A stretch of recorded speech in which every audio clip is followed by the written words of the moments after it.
जय श्री राम दोस्तों। आज मैं आपको बता रहा हूं कि कर्क राशि के जो जातक हैं उनके लिए 2024 में जनवरी का जो महीना है यह ग्रह गोचर के अनुसार कैसे रहने वाला है। जैसे कि आज हम बात कर रहे हैं सिंह राशि की, तो सिंह राशि के जो स्वामी हैं वह बैठे हुए हैं आपके पंचम भाव में। पंचम भाव यानी यह यश का भाव होता है। यश का ये तात्पर्य होता है दोस्तों कि हम जो भी कार्य करते हैं, कई बार हम कार्य तो करते हैं मगर हमें यश की प्राप्ति नहीं हो पाती, यानी कि हमारे पास एक अच्छा हमारा स्टैंडर्ड भी होता है, अच्छा विद्या बुद्धि सब कुछ अच्छा होता है, मगर फिर भी हमें यश की प्राप्ति नहीं हो पाती, क्योंकि ग्रहों के अनुसार ग्रहों के हमारे जीवन में बड़ा प्रभाव रहता है। और जब पंचम भाव यानी यश के क्षेत्र में हमारे भगवान सूर्य नारायण बैठे हुए हों तो अवश्य ही यहाँ पर हमें यश की प्राप्ति होने वाली है। आप विद्या बुद्धि से संबंधित हैं या आप कारोबारी कोई क्षेत्र आपका है या जॉब से संबंधित आपका क्षेत्र है, उस क्षेत्र में आपको यश की प्राप्ति होने वाली है। पुनः हम आते हैं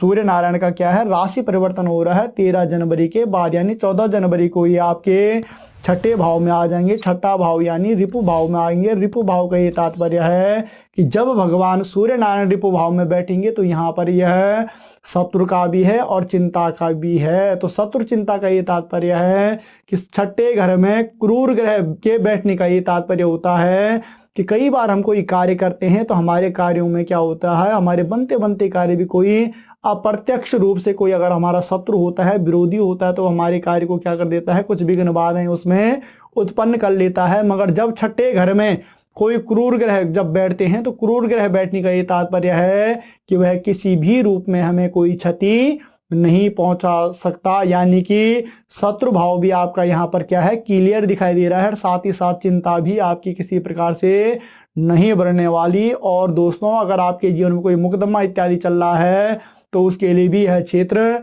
जब भगवान सूर्य नारायण का राशि परिवर्तन होगा तो आपके लिए यह क्षेत्र अच्छा रहने वाला है। पुनः हम आते हैं भूमिपुत्र मंगल। तो भूमिपुत्र मंगल बैठे हुए हैं पंचम भाव में। पंचम भाव में भगवान सूर्य नारायण के साथ में इनका एक अच्छा योग बनता है। और साथ ही साथ पंचम भाव जो है हमारा यह क्या है, मंगल कार्यों से संबंधित भाव होता है। और मंगल भवन अमंगलहारी, जब यहाँ पर मंगल ही विराजमान हो तो समझ लीजिए कि इस समय हम एक प्रणय सूत्र में भी बंध सकते हैं। अगर हम काफी समय से एक अच्छे जीवन साथी की तलाश कर रहे थे तो उसके लिए भी हमारे जीवन में कोई मांगलिक कार्य अवश्य ही इस समय बनने के योग बनाएगा। और साथ ही साथ ये समझ लीजिए कि यह हमारे ग्रस्त जीवन में अगर हमारे बच्चों की शादी इत्यादि नहीं हुई है, किसी प्रकार से कोई बाधा कारक कोई चीजें उत्पन्न हो रही थी, तो यह समय उसके लिए क्या है, बढ़िया रहने वाला है। मंगल के दृष्टिकोण से मांगलिक कार्यों के लिए आपका यह क्षेत्र अच्छा रहने वाला है। पुनः हम आते हैं बुध।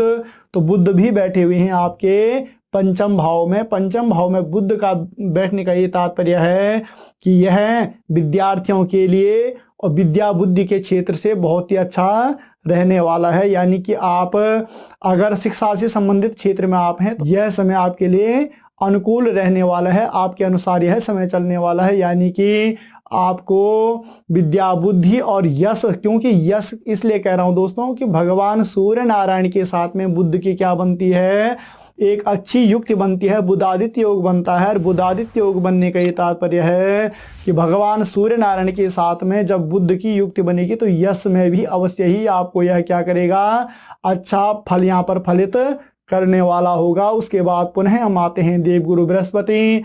तो देवगुरु बृहस्पति बैठे हुए हैं भाग्य स्थान में। भाग्य स्थान के साथ साथ में यह धर्म और तीर्थ का भी है। तो जब यहाँ पर बैठा हुआ हो देवगुरु बृहस्पति तो समझ लीजिए कि देवगुरु बृहस्पति इन चीजों के कारक हैं, धर्म और तीर्थ के कारक भी, और साथ ही साथ शिक्षा और गुरु के कारक भी हैं। तो शिक्षा और गुरु के कारक का ये तात्पर्य कि अगर कोई आप उच्च शिक्षा कोई प्राप्त आप करना चाहते हो तो उस चीज के लिए यह समय आपका अच्छा रहने वाला है। यानी IAS IPS इत्यादि कोई बड़ी शिक्षाएं आप अपने जीवन में प्राप्त करना चाहते हैं तो उसके लिए यह समय क्या है, बहुत ही अच्छा रहने वाला है।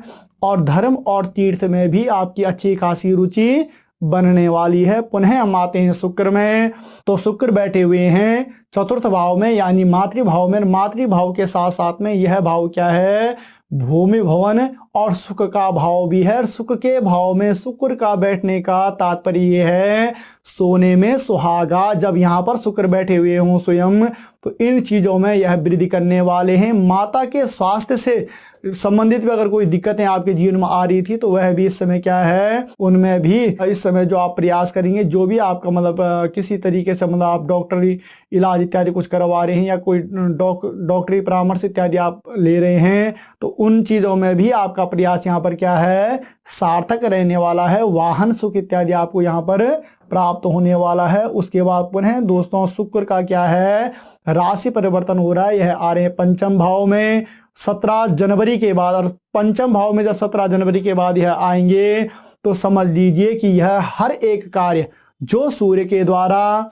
जो मंगल के द्वारा, बुद्ध के द्वारा, यानी कि संतान से संबंधित, विद्या बुद्धि से संबंधित, और साथ ही साथ मंगल कार्यों से संबंधित, क्योंकि शुक्र एक ऐसा ग्रह होता है कि जब शुक्र ग्रह गोचर के अनुसार हमारे किसी अच्छे भाव में बैठता है, या शुक्र का क्या चल रहा होता है, दशाएं चल रही होती है, महादशा, अंतरदशा, प्रत्यंतर दशा, किसी प्रकार से भी सूक्ष्म अति सूक्ष्म दशाएं जब शुक्र की चलती हैं, अवश्य ही हमारे जीवन में अच्छा फल लगभग प्राप्त करवाता है। तो शुक्र के दृष्टिकोण से जो मैंने सूर्य, मंगल और बुध के दृष्टिकोण से आपको यहाँ पर बताया, इन कार्यों में यहाँ पर क्या होने वाली है, वृद्धि होने वाली है। उसके बाद पुनः हम आते हैं शनि। तो शनि बैठे हुए हैं आपके सप्तम भाव में, और सप्तम भाव में शनि बैठने का ये तात्पर्य है कि शनि बैठे हुए हैं स्वयं की राशि में, यानी कि शनि मकर कुंभ योग, कुंभ राशि में जब शनि बैठे हुए हैं, अपनी ही राशि में बैठे हुए हैं, तो यह क्षेत्र समझ लीजिए कि दैनिक व्यवसाय के दृष्टिकोण से यह समय आपके लिए क्या है, अच्छा रहने वाला। थोड़ा सा इस समय आपको दोस्तों क्या करना है कि जीवन साथी के साथ में एक अच्छा तालमेल आपको बनाकर रखना है। और अगर आप ऐसा करने में सक्षम रहोगे, तो अवश्य ही आपको शनि यहाँ पर अच्छा फल प्रदान करने वाले होंगे। उसके बाद पुनः हम आते हैं राहु बैठे हुए आपके अष्टम भाव में। अष्टम भाव में राहु बैठने का ये तात्पर्य है कि यह क्या क्षेत्र हमारा आकस्मिक धन लाभ का भी है, आकस्मिक परिवर्तन के योग का भी क्षेत्र हमारा यही है। तो ये समझ लीजिए कि आकस्मिक परिवर्तन के राहु जिस घर में भी बैठता है, उसके अनुसार लगभग वह वैसा ही फल फलित करता है। तो सर्वाधिक अगर राहु किसी चीज में सक्षम है, तो दोस्तों वह है आकस्मिक परिवर्तन के योग में, क्योंकि यह परिवर्तन के योग बनाता है। और राहु का जब भी महादशा, अंतरदशा, प्रत्यंतर दशा या किसी प्रकार से भी हमारे जीवन में कोई अंतरदशाएं चलती हैं, और राहु के समय वह क्या करता है, उसमें परिवर्तन के योग बनाता है। अगर परिवर्तन हम कर लेते हैं, तो अवश्य ही हमारा मानसिक क्लेश भी नहीं बनता, और अवश्य ही वह हमें अच्छा फल भी फलित करता है। कार्य क्षेत्र के दृष्टिकोण से राहु हमेशा अच्छा फल फलित करता है। उसके बाद आते हैं पुनः केतु में। तो केतु बैठे हुए आपके द्वितीय भाव में, यानी कि आपके धन क्षेत्र में बैठे हुए हैं, बैंक बैलेंस के क्षेत्र में बैठे हुए हैं, संपत्ति और कुटुंब का यह क्षेत्र होता है। तो ये समझ लीजिए कि इस समय पारिवारिक जीवन भी हमारा ये क्या है, अच्छा रहने वाला है। अधिक से अधिक समय हमारा क्या है, अपने पारिवारिक जनों के साथ में बीतने वाला है। तो यहाँ पर हमारा एक दायित्व बनता है कि केतु थोड़ा सा क्या है, क्रूर ग्रह है। तो क्रूर ग्रह का ये तात्पर्य कि जब हम कुटुंब में अपने साथ में रहें, तो उस समय हमें क्या है, आपसी तालमेल अच्छा बैठा कर चलना चाहिए, अपनी वाणी में नियंत्रण रखना चाहिए, संयम रखना चाहिए। और अगर हम ऐसा करने में सक्षम रह सकते हैं, तो केतु भी यहाँ पर हमें अच्छा फल भी प्रदान करेंगे, और साथ ही साथ धन धान्य और संपत्ति से संबंधित क्षेत्र में भी हमें क्या करने वाले हैं, वृद्धि करने वाले हैं। तो कुल मिलाकर अगर देखा जाए, सिंह राशि के जो जातक हैं, उनके लिए यह समय क्या है, अच्छा रहने वाला है। तो आपको हमारा यह वीडियो कैसे लगा, आप इसे लाइक भी करें, शेयर भी करें, और मिलते हैं पुनः एक नए वीडियो में। तब तक के लिए जय श्री राम।